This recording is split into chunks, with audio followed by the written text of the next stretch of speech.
Bueno, buenas noches. Me parece que lo voy a poner más cerca. No por ustedes, sino por los que están allá del otro lado, me parece, ¿no? ¿Cuántos tenemos? Hermanos, no por el número, sino para verlos, porque yo estoy de espalda.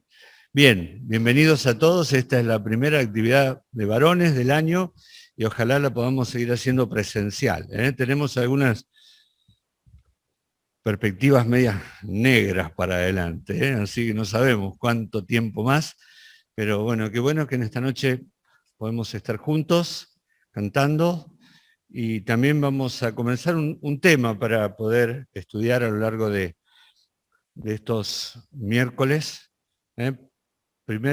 Segundo y cuarto miércoles del mes, segundo y cuarto miércoles del mes, en las cuales estamos los varones teniendo nuestra actividad. Así que qué bueno que en esta noche podamos estar y podamos aprender un poco más de la palabra de Dios. Y vamos a comenzar un tema que tiene que ver con el liderazgo espiritual.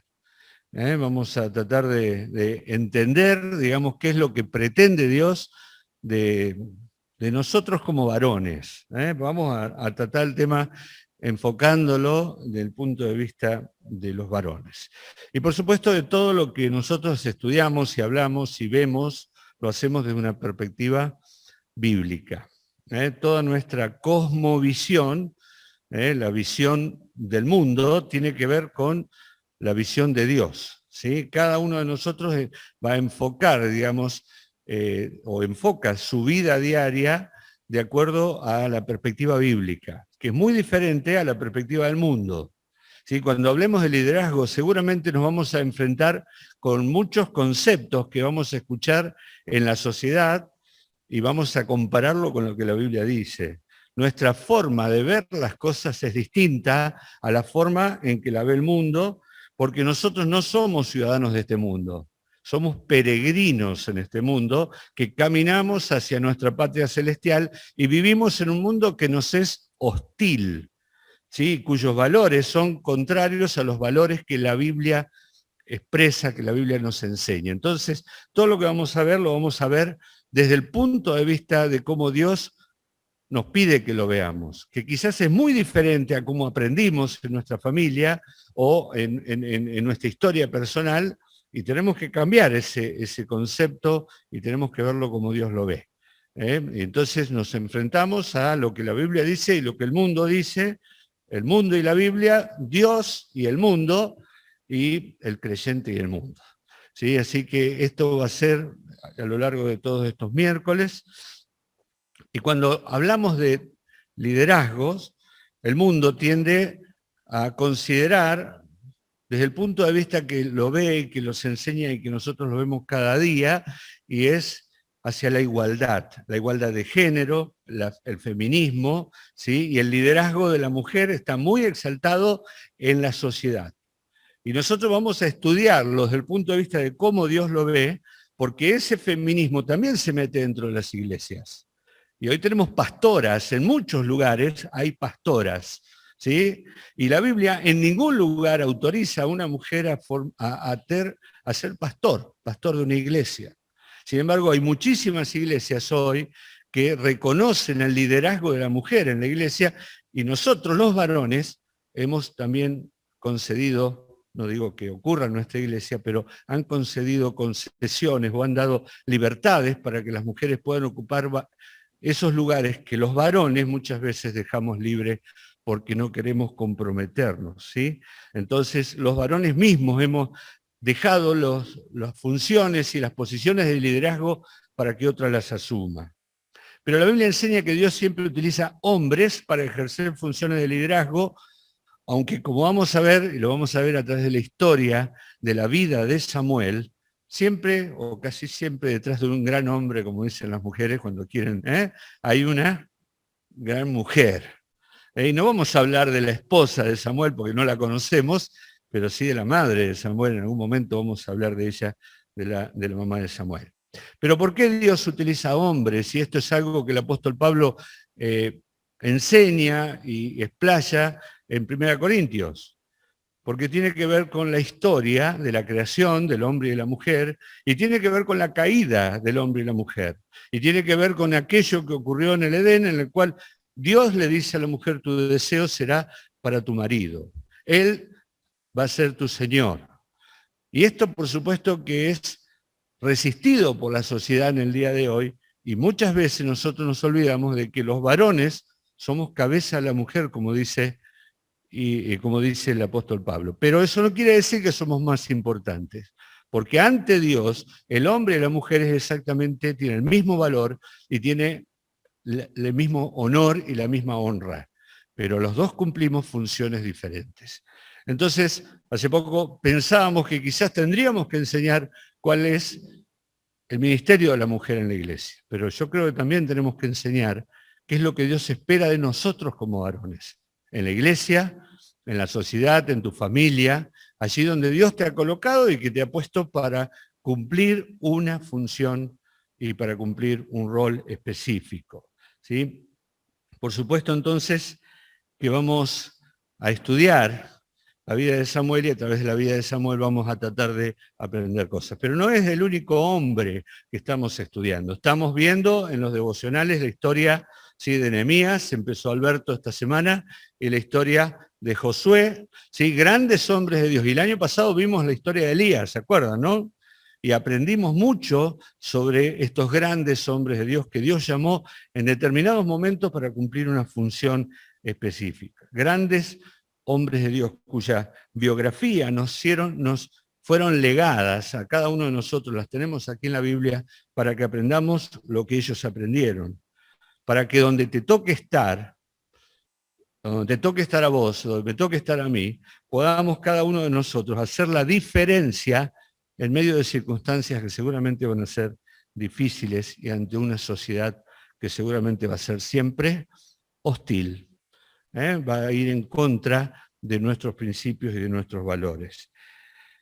Hombres que dejan huella, hombres que hacen la diferencia, hombres que pueden levantarse y mostrar eso que Dios quiere para cada uno de nosotros. Así que cada uno de nosotros debemos entender que hemos sido llamados a una función de liderazgo, en algún ámbito. No sé si serás gerente de una empresa algún día, o dueño de algo, pero en algún lado vas a estar, no importa dónde sea, pero aunque sea allí en tu familia, vas a ser el líder que Dios quiere que seas. Si entendemos eso, ¿sí?, de que Dios está queriendo trabajar con cada uno de nosotros en el ámbito donde Él nos colocó. Pero no importa si no sos dirigente de una empresa, todos también estamos bajo liderazgo. Cada uno de nosotros de alguna manera responde a alguien. Todos nosotros podemos ser líderes, pero también estamos bajo liderazgo y tenemos que reconocer la autoridad de aquel que está puesto por encima nuestro, ¿sí? Todos de alguna manera. Y el verdadero líder, el que se va a transformar en un verdadero líder, es aquel que puede ver la autoridad y someterse a ella. Porque para ser un líder, primero tenemos que aprender a obedecer. Para poder luego exigir, tenemos que aprender a obedecer. Y es así la historia de los grandes hombres de Dios. Cuando estudiamos Josué, vamos a ver que los 40 años en el desierto caminó a la par de Moisés preparándose. Cuando estudiamos la vida de Moisés, vamos a ver que tuvo 40 años en un desierto preparándose. Cuando estudiamos la vida de Nehemías, vamos a ver que él estuvo trabajando allí como copero del rey y en una posición de privilegio, pero también de responsabilidad, como veíamos esta semana. Cada uno de los hombres de Dios, David tuvo su desierto de preparación durante muchos años para ser el líder que Dios quería formar. Y cada uno de nosotros, donde estemos, podemos ser sometidos a esa preparación que Dios quiere si nosotros nos damos cuenta, ¿sí?, de lo que Dios puede hacer a través de nosotros. Abraham, José, Moisés, Josué, David, Elías, Pedro, Pablo, cada uno de ellos fue llamado a un ministerio especial y fueron grandes puntales en la historia de la salvación. Pero nos quedamos cortos con ellos. Podemos hablar de miles y miles y miles de hombres que a lo largo de la historia de la iglesia, ¿sí?, ocuparon ese lugar, que quizás ya nadie sabe su nombre, ni nadie los recuerda, pero que estuvieron en ese lugar, en ese momento, y fueron de bendición y ocuparon el lugar que Dios le encomendó y no se retrajeron. Estuvieron allí donde Dios los colocó. Si tuviéramos que resaltar una cualidad del líder que Dios quiere levantar, esa es la fe. Los grandes hombres fueron hombres de fe, hombres que creyeron en Dios y que se sometieron a su voluntad. Por supuesto, tenían muchas otras cualidades. Tenían cualidades que tenían que ver con su fidelidad, la grandeza de espíritu, el esfuerzo, la valentía, la capacidad de liderazgo natural, pero también su esfuerzo, determinación, capacidad de sobreponerse a las adversidades, pero fundamentalmente la obediencia a la voluntad de Dios. Los grandes hombres de Dios se caracterizaron por su fe en Dios y por la obediencia a la voluntad de Dios. Eso fue algo que marcó la vida de todos ellos, porque ellos entendían que por encima de su autoridad estaba la autoridad de Dios. Así que vamos a tratar de estudiar en la vida de Samuel y descubrir con esa vida, con su ejemplo, con su biografía, aquellas cosas que Dios quiere mostrarnos a nosotros para que nos transformemos en los hombres que Dios quiere que seamos en la obra de Dios. Y vamos a comenzar estudiando la prehistoria de Samuel, lo que ocurrió antes de su nacimiento, por eso decimos prehistoria, lo que ocurrió antes de que él naciera, y luego vamos a ir viendo partes de su vida a lo largo de estos meses que tenemos por delante. Así que lo primero que vamos a estudiar, y les invito a que vayamos al libro de Jueces, porque en el libro de Jueces es donde vamos a ver en las circunstancias en las cuales él le tocó nacer y le tocó vivir. Jueces es el séptimo libro de la Biblia, viene después de Josué. Josué narra la historia del pueblo entrando a poseer la tierra prometida.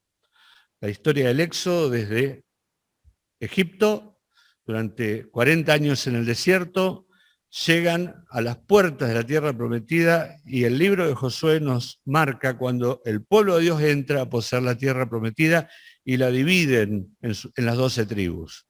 La dividen toda la tierra. Hubo 2 tribus y medias que se quedaron al este del río Jordán y otras 9 y media que se quedaron al oeste del río Jordán.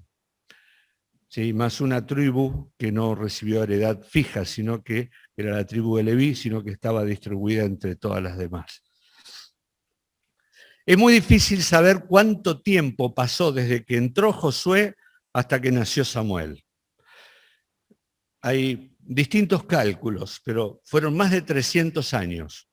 ¿Sí? Más de 300 años en la historia en que el pueblo toma posesión de la tierra hasta que nace Samuel.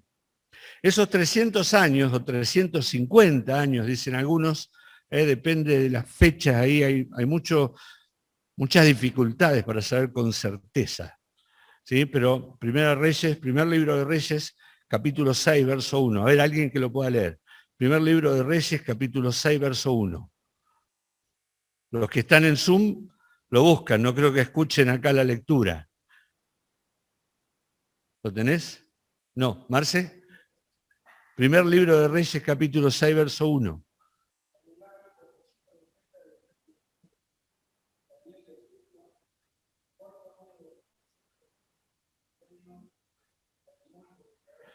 Bien, el cuarto año del reino de Salomón, que es bastante preciso cuándo fue ese año, el cuarto año del reino de Salomón, pasaron 480 años que salieron de Egipto. Si tardaron 40 años para llegar a la tierra prometida y tardaron unos cuantos años en tomar posesión, y luego pasó Saúl con 40 años, David con 40 años, más los 4 años de Salomón, más o menos en el medio se ubica el tiempo de los jueces. 300, 350, depende de cuánto ocurrió entre la muerte de Josué y la primera apostasía, los primeros capítulos de Jueces. El libro de los Jueces entonces nos narra lo que ocurrió con Israel en la tierra prometida luego de que se muriera Josué y todos los viejos que acompañaban a Josué en ese tiempo, ¿sí? Y el pueblo empezó a olvidarse de Dios. ¿Cómo? Sí, ahora vamos ahí.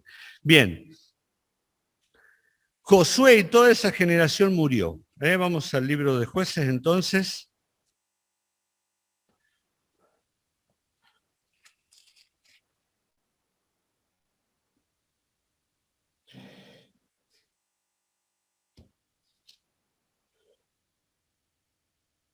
Dice el capítulo 2, verso 8 al 10. ¿Quién lo lee?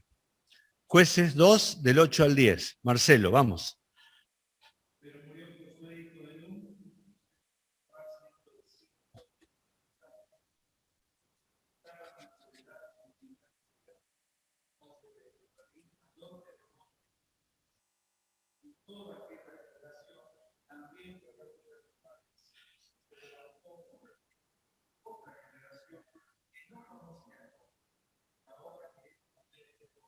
Bien, fíjense, ¿no? Qué importante que es lo que dice acá. Se murió Josué, se murió toda aquella generación y luego se levantó otra generación. Quiere decir que los hijos, los nietos de aquellos comenzaron a vivir de una manera diferente a las proposiciones del corazón de los viejos que habían llegado a la tierra prometida.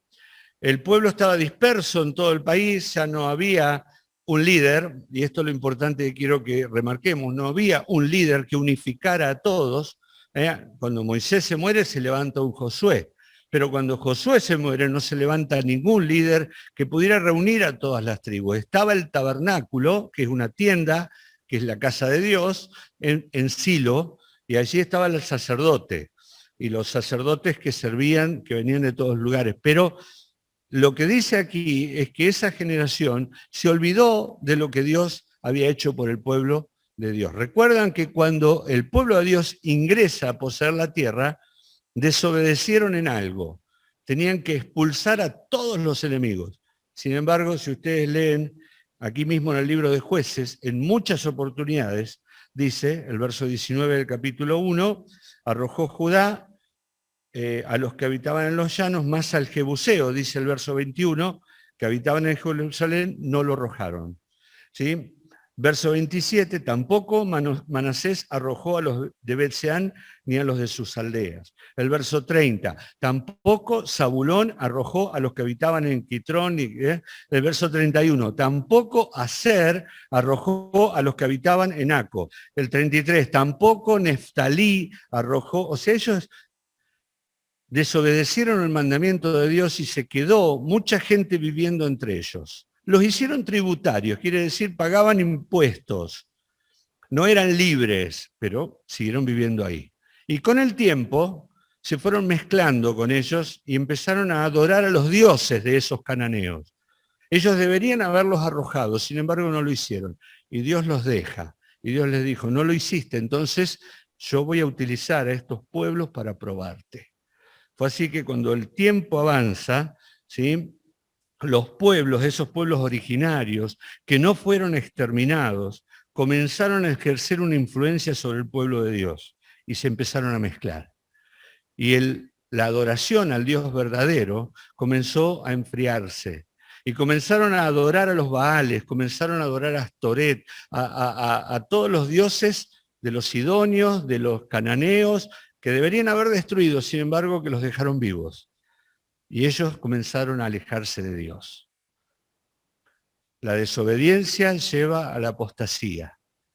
Apostasía es abandono de la fe. ¿Sí? El juicio de Dios va a caer sobre ellos y el juicio de Dios se evidencia en los periodos de servidumbre que empiezan a caer sobre ellos. 7 periodos de servidumbre. Los jueces son 14 o 15. Si contamos a Débora y Barak como 2 jueces separados, son 15, contando a los 2 últimos, Elí y Samuel. O sea, la lista de jueces que nos da el libro de jueces son 12 o 13, pero después en el libro de Samuel vemos a Elí y a Samuel como el último juez previo al reino, previo a que pidan un rey, previo a Saúl. ¿Sí? Entonces, estos son 7 periodos de apostasía, 7 periodos de servidumbre, a través de diferentes pueblos. Dice que los pueblos nómades de la Mesopotamia está en lo que es hoy Irak. Pueblos nómades de la Mesopotamia fueron los primeros que Dios utilizó para castigar a Israel. Y bueno, ahí se levanta alguien que conocemos que se llamaba Otoniel. Otoniel fue el primero de los jueces. Luego hubo otros pueblos como los moabitas, que eran vecinos y parientes, los moabitas, los mismos cananeos que habitaban en la tierra, los madianitas, los amonitas y finalmente los filisteos. Estos fueron pueblos que fueron atacando al pueblo de Dios y sometiéndolos a servidumbre. Y Dios lo permitía, Dios lo hacía para que el pueblo de Dios se arrepintiera de sus pecados. Y cuando ellos clamaban a Dios, Dios levantaba un juez. Que un juez no era un legislador, sino que un juez se lo llamaba a un caudillo, generalmente caudillos militares, que lo que hacían era guiar al pueblo a victorias militares y liberarlos. ¿Sí? No eran personas que se caracterizaban por su piedad necesariamente. Sansón no era un hombre piadoso. Jefté no era un hombre piadoso. Gedeón fue un hombre piadoso, pero sus hijos fueron un desastre. Uno de sus hijos mató a sus 80 hermanos. Fue un sanguinario. Él no tiene la culpa de lo que pasó con sus hijos. ¿Sí? Pero quiero decir, no es que eran hombres virtuosos, eran hombres comunes, sacados de las filas comunes del pueblo de Dios, pero que tenían una virtud y era la de confiar en Dios. Eran hombres de fe y Dios los manda a una batalla, Dios los manda a una empresa, Dios los manda a liberar al pueblo y ellos van, aún con un ejército diezmado como en el caso de Gedeón, sin una espada, con un cántaro y unas teas adentro y trompetas. ¿Se acuerdan la historia, sí, de Gedeón? Esa es la verdadera historia de los 300. 300 hombres, simplemente porque Dios dijo, no necesito más que eso porque yo pelearé por ustedes. Hombres comunes, ¿sí? Hay veces que no sabemos cuáles eran los enemigos, porque se nombra solamente al juez, pero no se dice cuál era el enemigo. Es muy probable que ninguna de estas naciones haya tomado control completo del todo el país. Es muy probable que hayan sido parciales las servidumbres. Y también es probable que hayan ocurrido simultáneamente. Quizás en el sur los filisteos y en el norte otros, ¿sí? Y que esto afectaban a las tribus. Porque si ustedes leen van a ver que son tribus que tienen que luchar o el libertador sale de algunas tribus y de otras no. Pero el libro de los jueces nos habla de esta situación particular del pueblo de Dios. Habían pecado, se habían apartado y Dios los entregó a cautiverio. Dios los entregó a servidumbre. Y cuando ellos se arrepentían, Dios levantaba un juez. Por eso tenemos que decir que a pesar de todo, Dios amaba a Israel y no se olvidaba de su pacto con Abraham, con Isaac, con Jacob. Y Dios enviaba a su ángel. Sí, ese ángel que nada menos, como veíamos el otro día, es el Señor Jesús preencarnado, el ángel de Jehová. Y Dios enviaba a su ángel, que hay 20 menciones aproximadamente al ángel de Jehová en el libro de los jueces. Y Dios levantaba un libertador que eran los jueces. ¿Sí? Estos hombres entonces eran hombres comunes, hombres sacados del pueblo, que con instrumentos comunes lograban victorias muy grandes para el pueblo de Dios. Una quijada de asno, ¿quién usa una quijada de asno? Sansón, ¿sí? Una quijada de asno, suficiente para matar a miles de filisteos. Teas, antorchas, cántaros, cosas comunes, pero porque el que ganaba la victoria no eran ellos, sino que era Dios. El pueblo entonces, con el juez, con el libertador, enderezaba sus pasos nuevamente, se arrepentía y Dios les daba libertad.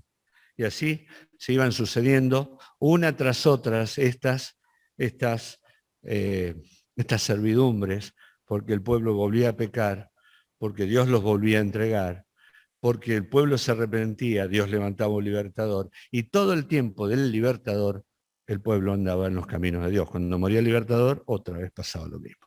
Vamos a ver un breve resumen de la historia de Jueces. Vamos a leer capítulo 2, verso 7. Jorge, 2, 7 de Jueces. Pablo 2, 11. Luchi 2, 14.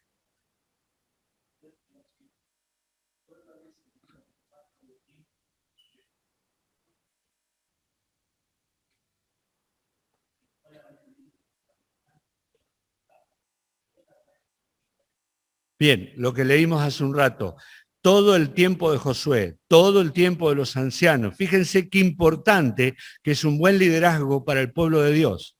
Cómo un líder puede hacer la diferencia. Estaba vivo Josué, todo el pueblo caminaba en los caminos de Dios. Estaban vivos los ancianos, todo el pueblo caminaba en los caminos de Dios. Verso 11.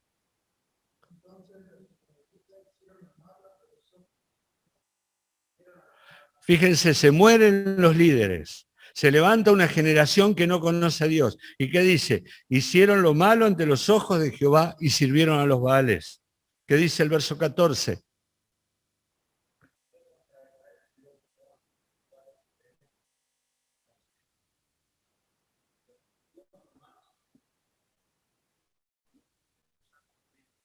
Estas servidumbres a los cuales ellos caían no era por causa de su debilidad como pueblo o de la fortaleza del otro pueblo. Era Dios quien estaba utilizando a los cananeos, a los moabitas, a los amonitas, a los filisteos, a los de la Mesopotamia. Los estaba utilizando Dios para castigar a un pueblo rebelde que se había alejado de los caminos de Dios.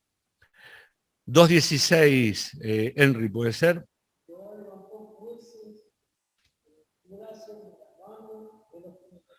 Bien, y entonces cuando ellos se arrepentían, Dios levantaba jueces. Alberto 2.17.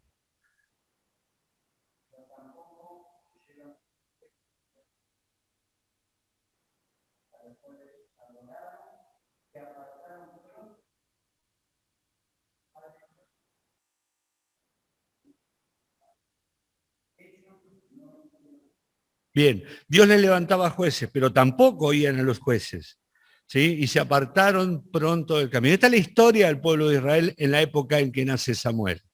Esta es la historia de un pueblo obstinado en hacer el mal y en alejarse de los caminos de Dios.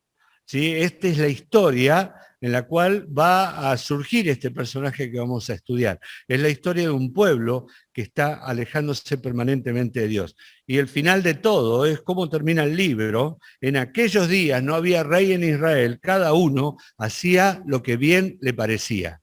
Digamos de otra manera, no hay líderes, no hay un líder que pueda guiar al pueblo de Dios y cada uno determina lo que es bueno y hace de acuerdo a su corazón lo que es bueno y no importa lo que dice Dios.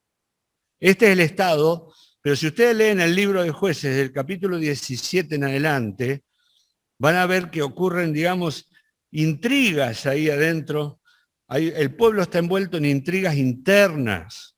Aparece, aparece un hombre que no conoce, que elabora su propia religión. La madre le dice, mira, tengo estas cosas, hacete un altar, hacete, y elabora su propia, Micaía se llamaba, elabora su propia religión. Y un día un levita que le gustaba el dinero aparece en su casa y él lo compra y dice, quiero que seas mi sacerdote.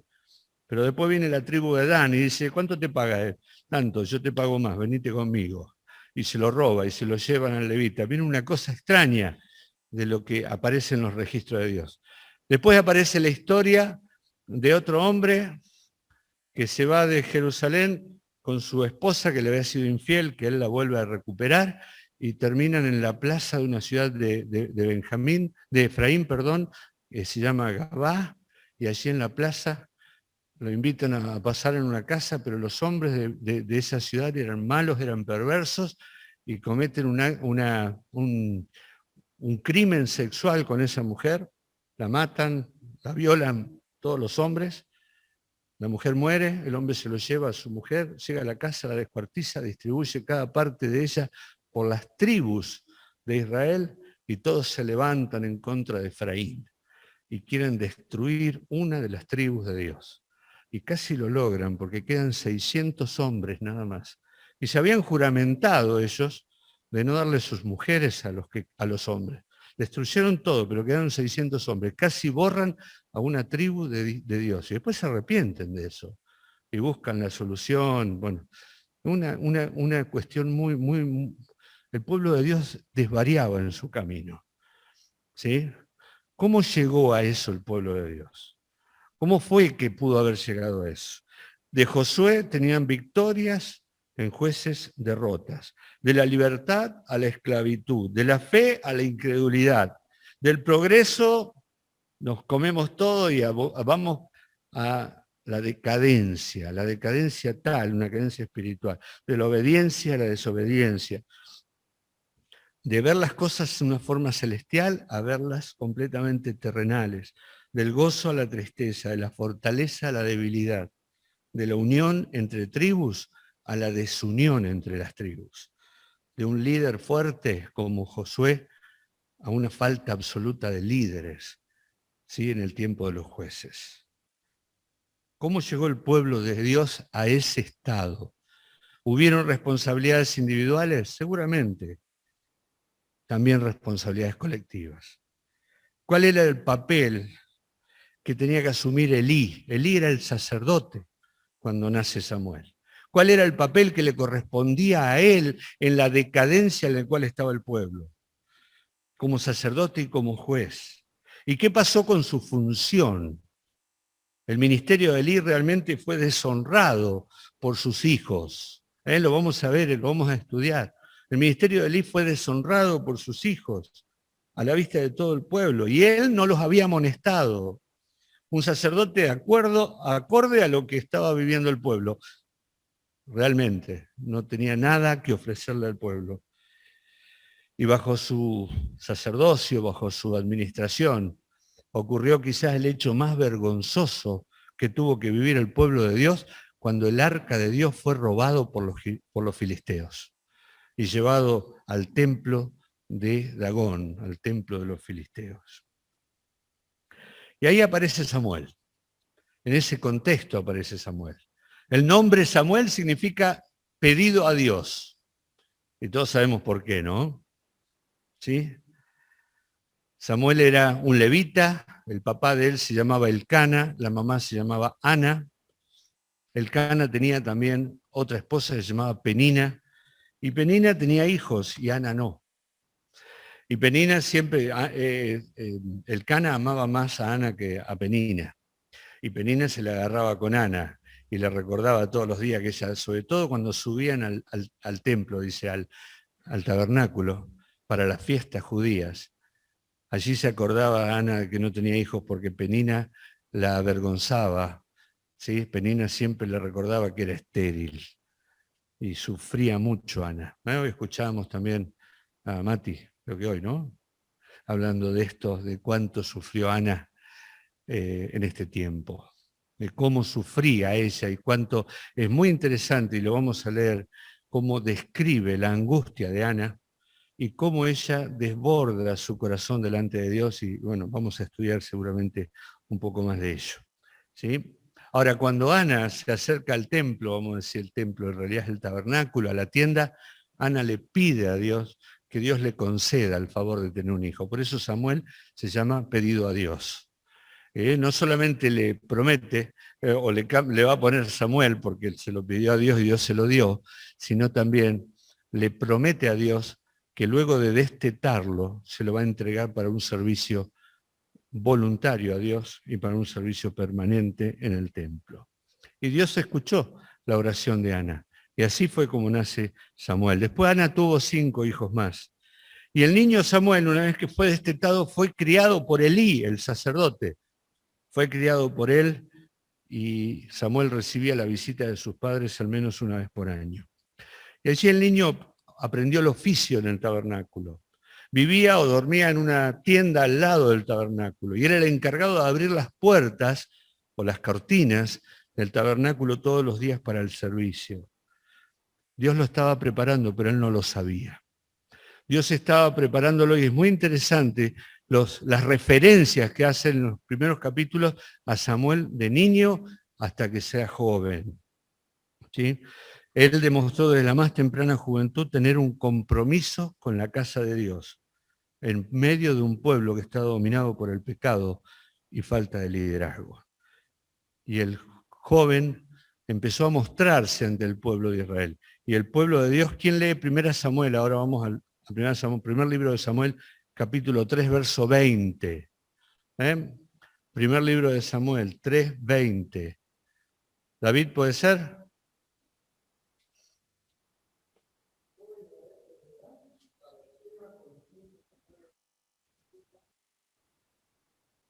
Bien, fíjense, todo Israel desde Dan hasta Berseba. Esta expresión desde Dan hasta Berseba es como decir de la Quiaca a Ushuaia. Del norte al sur del país, todo Israel conoció que Samuel era un verdadero profeta de Dios. Dios estaba preparando a un joven y Dios estaba dejando de lado al sacerdote Elí. La última revelación de Dios para Elí fue para decirle: yo te voy a castigar, va a haber juicio sobre tu casa.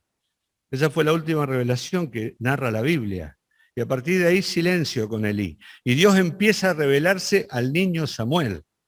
Y lo va a llamar en una noche, un llamamiento de Samuel, es un llamamiento especial en el cual Dios le habla y él cree que Elí le habla, y lo va a ver a Elí, ¿no? 3 veces, hasta que Elí cae en la cuenta de que Dios está hablándole a Samuel y le dice: la próxima vez responde: oye Jehová, que tu siervo oye.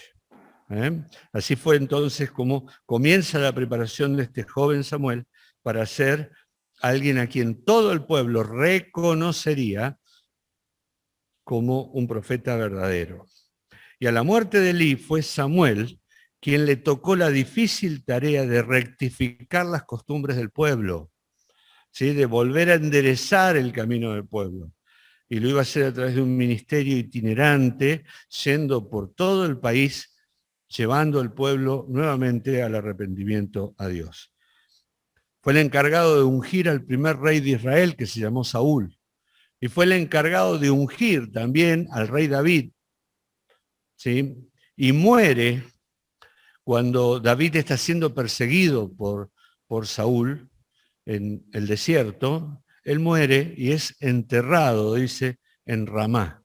El papá era de Ramá, él nació en Ramá, él vivió en Ramá y él, cuando murió, fue enterrado en el lugar donde vivió toda la vida.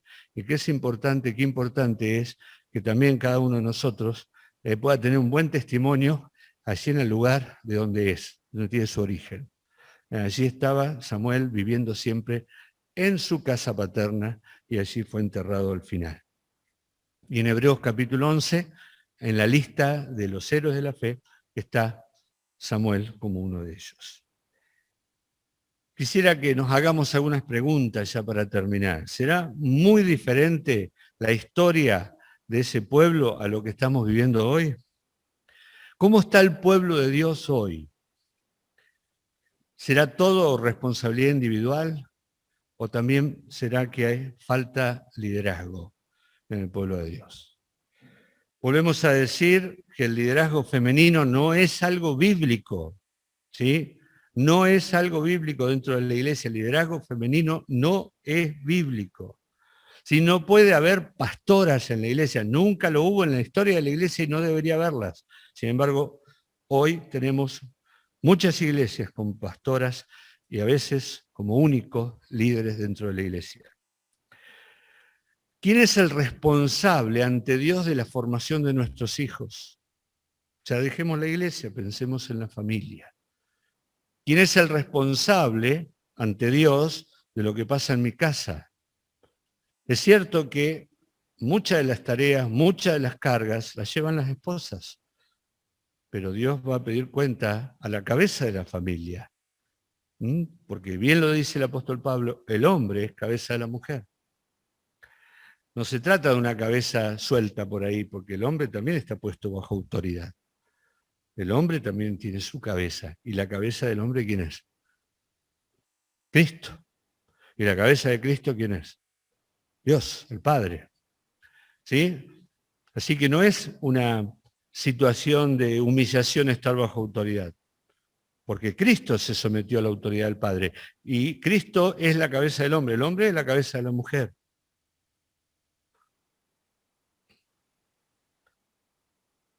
¿Cómo respondemos nosotros ante las decisiones de nuestros hijos? ¿Y cómo nos comportamos ante las decisiones de nuestros hijos? ¿Somos responsables de las decisiones que toman? Yo creo que no, porque nuestros hijos llegan al momento en que toman decisiones. Ahora, fíjense qué distinto es cómo toma las decisiones de sus hijos Elí, que nunca, dice la Biblia, los incomodó, que nunca les reprochó, nunca los estorbó. ¿Sí? O sea, hagan lo que quieran, muchachos, fueron chicos consentidos y después al final hicieron lo que hicieron delante del templo de Dios, o con las ofrendas, o con las mujeres que iban al templo, dormían con ellas, tenían relaciones sexuales a las puertas del tabernáculo. Y Elí nunca los estorbó. Y por eso llega el juicio de Dios. Y Dios promete que ha de destruir toda la descendencia de su casa. Sin embargo, Samuel, los hijos también le salieron, no honraron su ministerio. Sin embargo, él los puso como jueces, pero después los quitó, porque él no estaba de acuerdo con lo que ellos hacían. ¿Sí? Entonces, ¿cómo respondemos nosotros si nuestros hijos se equivocan? ¿Como Elí o como Samuel? Porque los dos tuvieron hijos que fueron descalificados, pero la forma en que actuaron unos y otros fue distinta. ¿Cómo está la familia cristiana? ¿Cómo está nuestra familia, la familia cristiana en general en nuestra iglesia? ¿Cómo es el rol del hombre cristiano? ¿Estamos haciendo lo que Dios espera de nosotros como padres, como esposos, como abuelos de hijos, esposas o nietos que Dios puso bajo nuestra influencia? ¿Estamos cumpliendo con lo que Dios quiere en relación a eso? Quizás no estás casado, pero ¿te estás preparando adecuadamente para cuando seas cabeza de una familia? ¿Estás cuidando tu integridad personal para ser ese sacerdote y guía espiritual que tu esposa va a precisar y que tus hijos van a precisar? ¿Podremos ser ese sacerdote y esa guía espiritual que ellos requieren y que Dios espera? Ojalá que todos nos hagamos preguntas con respecto a lo que Dios espera de nosotros como varones. De la historia de Samuel podríamos así muy simplemente sacar algunas lecciones que rápidamente podemos decir. En primer lugar, que el pecado trae consecuencias. Dios le había dicho al pueblo de Dios, si andás en mis caminos vas a tener prosperidad, pero si te apartás de mí y seguís dioses ajenos, yo te voy a castigar y te voy a entregar a esclavitud. ¿Cumplió Dios su palabra? Sí. La primera cosa que tenemos que saber es que cuando nosotros desobedecemos a Dios, viene aquello que Dios ha prometido que va a venir, que es un juicio o disciplina para cada uno de nosotros. ¿Sí? Dios les había advertido que eso iba a ocurrir. La segunda cosa que tenemos que saber es que cuando el pueblo de Dios se arrepiente, Dios se compadece y tiene misericordia restaurando al caído. ¿Sí? El proceso este que se repite en el libro de los jueces, rebelión, castigo, arrepentimiento, restauración, sigue siendo un proceso vigente. ¿Sí? Rebelión, castigo, arrepentimiento, restauración. Dicho de otra manera, también podríamos decirlo pecado, servidumbre, súplica y liberación. Sigue estando vigente. Dios sigue perdonando a un pueblo que se arrepiente. Y la tercera cosa es que Dios necesita levantar líderes, que el pueblo de Dios necesita líderes, que Dios quiere levantar líderes, que puedan llevar al pueblo a acercarse a Dios, que puedan guiar al pueblo de Dios a acercarse a Dios, pero que también puedan llegar a ser responsables de la caída del pueblo de Dios, tanto para bien como para mal. Vamos a estudiar la vida de Elí, vamos a ver algo muy rápidamente, la vida de Elí, que fue un líder que le hizo daño al pueblo, con su ejemplo y con su permisividad y con su familia y lo que permitió. Vamos a ver la historia de Samuel, que fue un líder que llevó al pueblo a acercarse a Dios. Vamos a ver la historia de Saúl, que fue un líder también, que lo alejó de los caminos de Dios por su desobediencia. Vamos a ver algo de la vida de David. Y vamos a ir viendo en esta historia de Samuel, ¿sí?, aspectos que nos marcan a nosotros la posición que hoy tenemos en Cristo como varones, que nos sintamos responsables de eso que somos y que procuremos prepararnos convenientemente el día de hoy para ser el líder que la iglesia, la familia o el mundo necesita el día de mañana. ¿Sí? ¿Están de acuerdo con el tema? ¿Sí? Si me dicen que no, cambiamos. Bien, ojalá que podamos, ¿sí?, caminar junto con Samuel y aprender un poquito más de la vida de Samuel. Aspectos que tengan que ver con nuestra vida personal, con nuestra experiencia personal. Y que vamos a transformarnos en hombres que transformen, en hombres que cambien, en hombres que ayuden, en hombres que sean guías, en casa, en el trabajo, en la iglesia, o donde Dios nos haya colocado. ¿Sí?